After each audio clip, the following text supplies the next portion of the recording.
Alrighty. Good morning. It is I want to believe it's day 15. It's the start of week 3 of the bulk, and we have reached a new highest weight. I weighed in this morning at 206. That's the heaviest I've ever been. I think prior to that, the heaviest I've ever weighed myself was 205.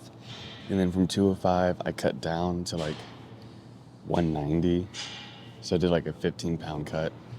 And that was literally about a year ago and a couple months from now. So 206, that's my heaviest weight I've ever been. I don't know how I feel about it.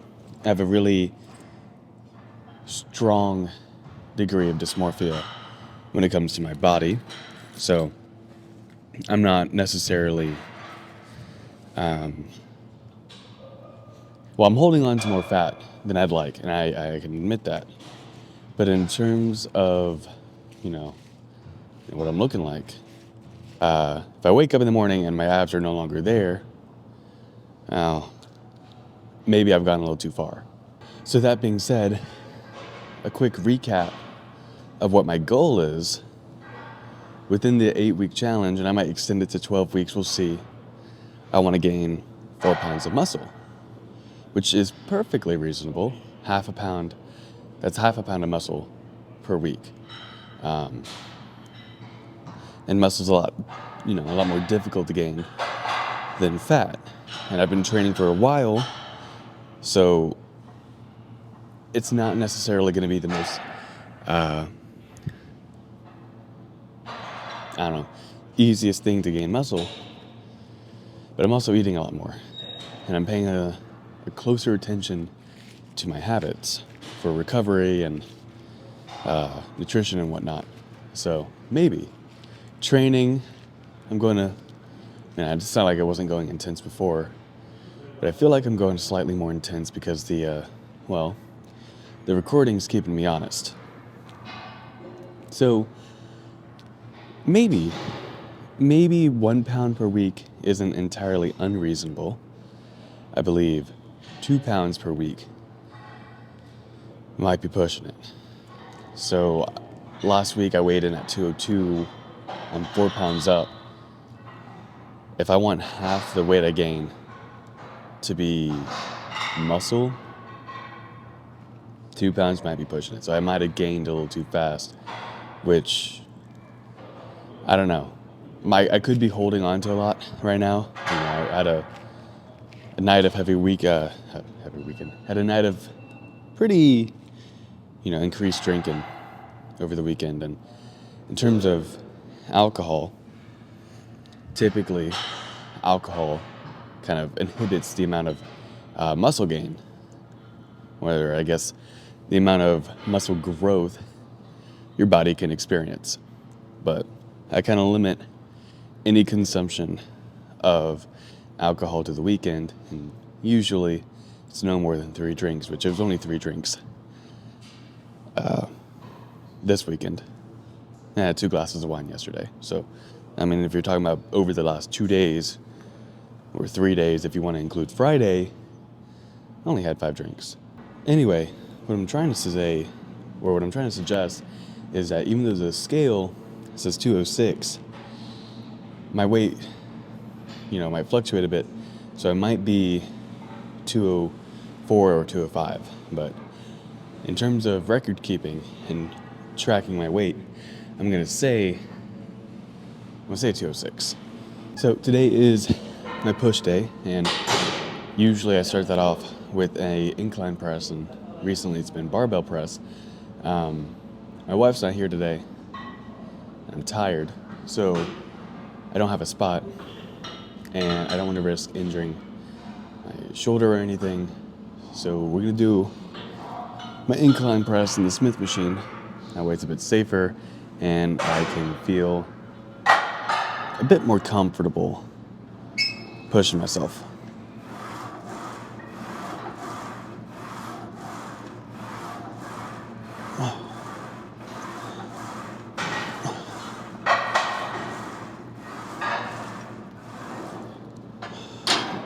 All right, so while it's improved in recent years, I still think the Smith machine gets a lot more hate than it really deserves. So there's a couple of reasons why a Smith machine might, you might want to opt for that instead of doing your normal, barbell variation. One, if you don't have a spotter, right, you can go real heavy on this. You can go to the point of failure. You can go past the point of failure, and you got these little things right here that are going to act as your spotter. Or you can rack it at a lower rung, so it's a bit safer in that regard. Two, you get a fixed bar path, which is, there's some pros to that, there's some cons to that. With a fixed bar path, if I set it up correctly, I can focus on not completely isolating, but getting greater focus on just that chest, and I can go heavier and overload it to a more effective degree than I could probably do with a barbell. And in terms of, muscle growth, there was a study I read about a year ago. I'm probably not going to remember to find it and put it in here, but it was comparing the barbell press, a Smith machine press, and a dumbbell press in terms of muscle growth. And I want to say the Smith machine and the barbell press were practically the same.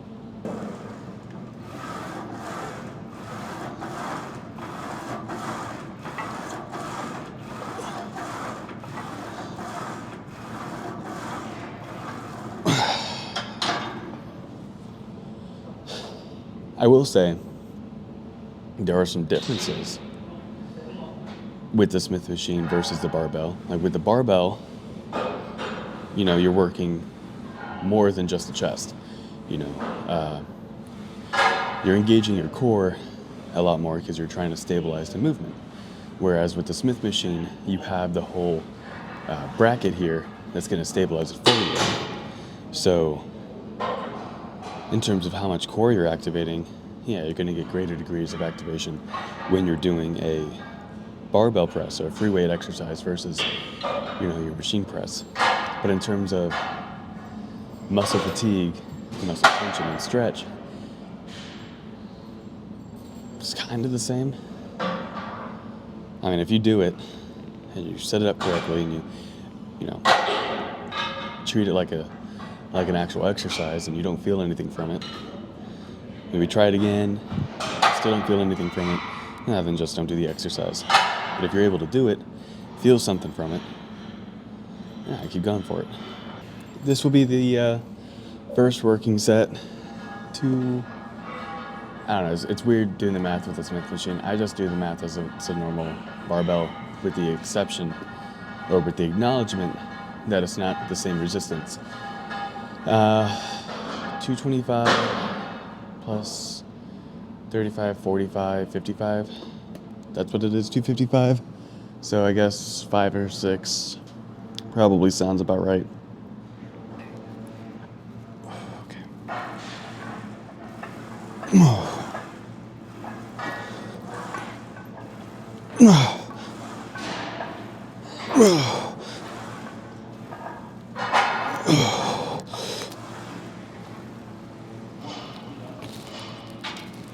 There we go. Yeah, that's the hard part. And the main drawback with the Smith machine is to set it up, I have to overwrap my wrist, so when I pull it back, my wrist isn't the ideal, or close to ideal, for pressing, and then racking it, just trying to reach it back like that. Well, I read that just recently that it can kind of feel like 10 to 20% lighter because of the pulleys on the machine versus free weight. So thinking to myself, that last set felt kind of like 225 with a little bit of resistance towards that last rep. So I added 10 pounds, I think. No, yes. Yeah, to 265. So it should maybe feel like 235 free weight. Do I know how effective it'll be? No. Am I about to find out? Yeah.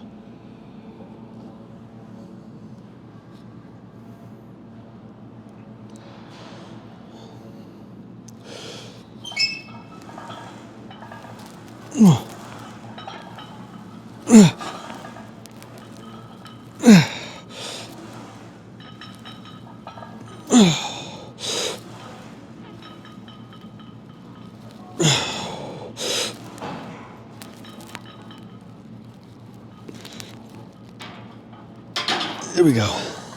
Again, the hard part is having to flare my arms out just a bit because I can't grip it hard enough to pull it forward, so I kind of have to wing it, but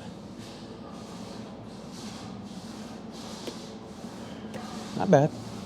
All right, well, because I'm living off of that euphoric feeling of being close to death, I'm going 275. All right, this is what it's like to go further beyond and push your limits. This is a reminder to put like a little clip of Goku going Super Saiyan 3.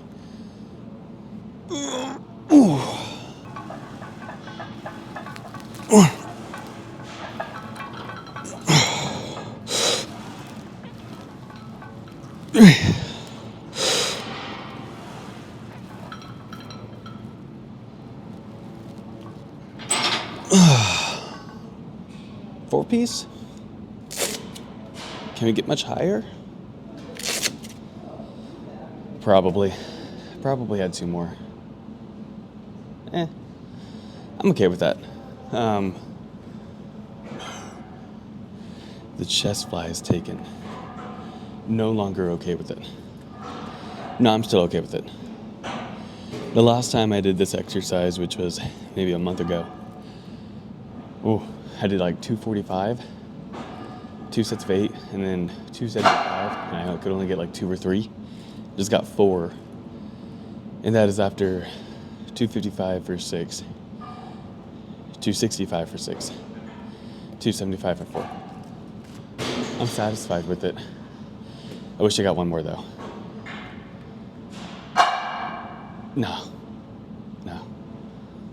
No.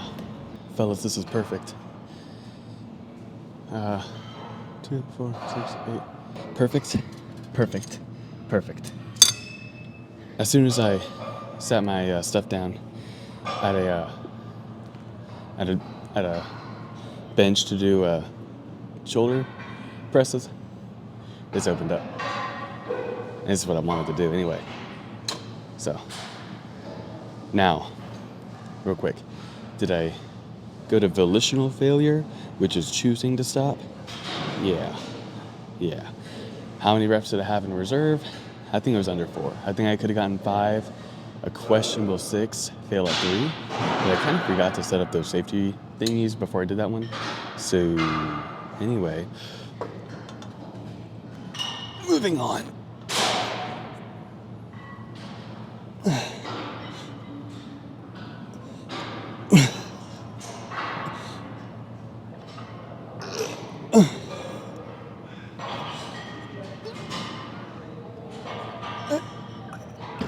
I want one more. Yeah.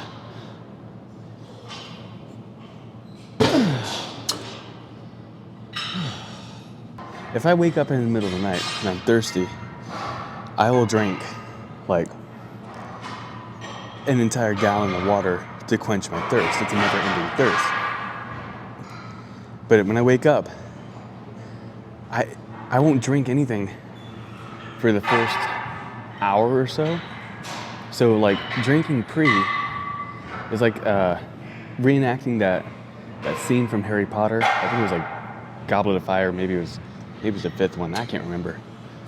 Where they're trying to make Dumbledore drink the memory thing, potion thing.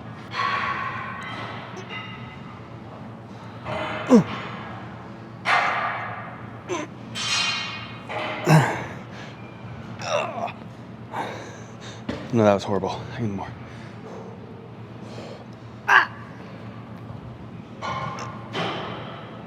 Come on. Yeah, okay, yeah. Nope. Time out. We're done. Alright, so we're done with chest. I'm not gonna do what I did last week, where I threw in 3 sets of a chest press machine, because one, I added in that extra set of incline. 2, we're doing shoulder presses instead. So, here's a mess. Cover that back up. So, that might be the real reason why I didn't do an incline press today, because it's been a while since I've done shoulder presses, and I kind of want to add some intensity to it. But when I'm setting it up, I'm not at a 90 degree. I'm like in between what you'd be for a incline press and a straight 90 degrees. And I'm gonna focus on keeping my elbow tucked kind of closer in front. Hopefully less shoulder strain and more front delt activation.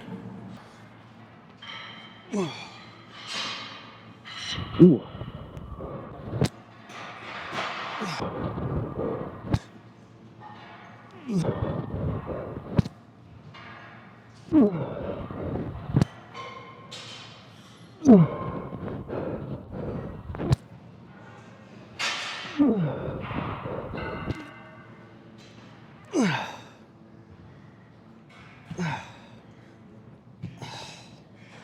I only got 6. I think I'll do 7 next time. I'm a little more on the cautious side when it comes to shoulder presses, just because of pre-existing conditions, but we're gonna do either 1 to 2 sets of these to finish off my my front delt.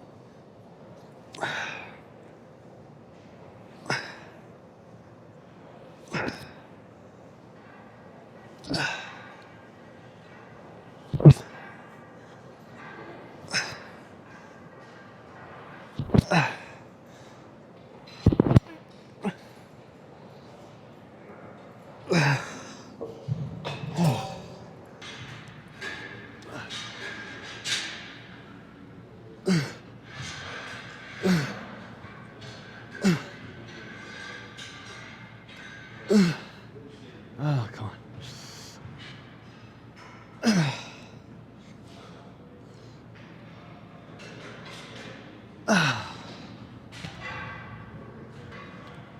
All right, we'll make this the last set and then move on to something else. By something else, I mean triceps, and then a good set of triceps, because, well, any sort of pressing motion is going to work the triceps. So that incline press and that shoulder press I did earlier. So we got 5 total working sets with heavy tricep activation. So probably training something that does not involve overhead extensions will probably pull down. I'll probably do a tricep push down, and then maybe do some core. Turn this 4-pack of pudding cups into something worthwhile. Oh.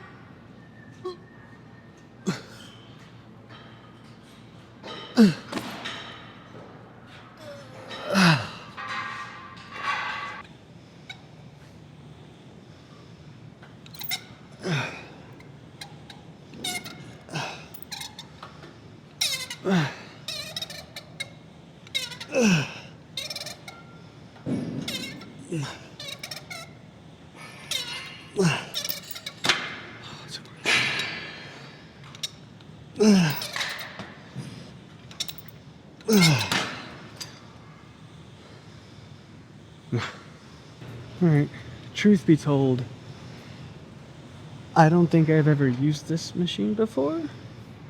So we're gonna figure out how to use this death contraption together. But It seems relatively simple.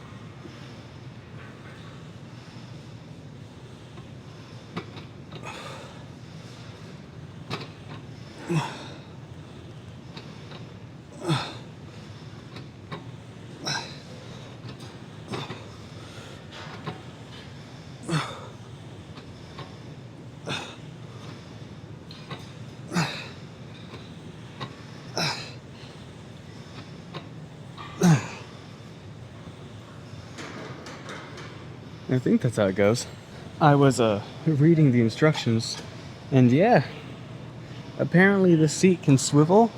There's a lock somewhere, but if I wanted to do like an oblique crunch, I could. I ain't doing that though. I'm just gonna keep it nice and simple. Oh. Oh. Oh, I found the lock.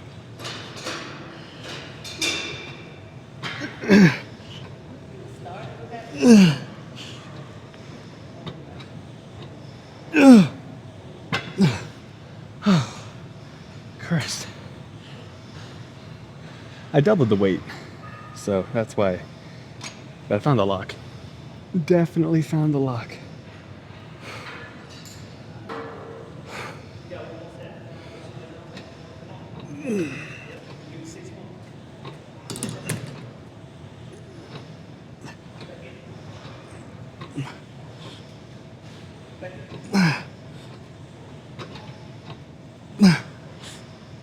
Oh, some more.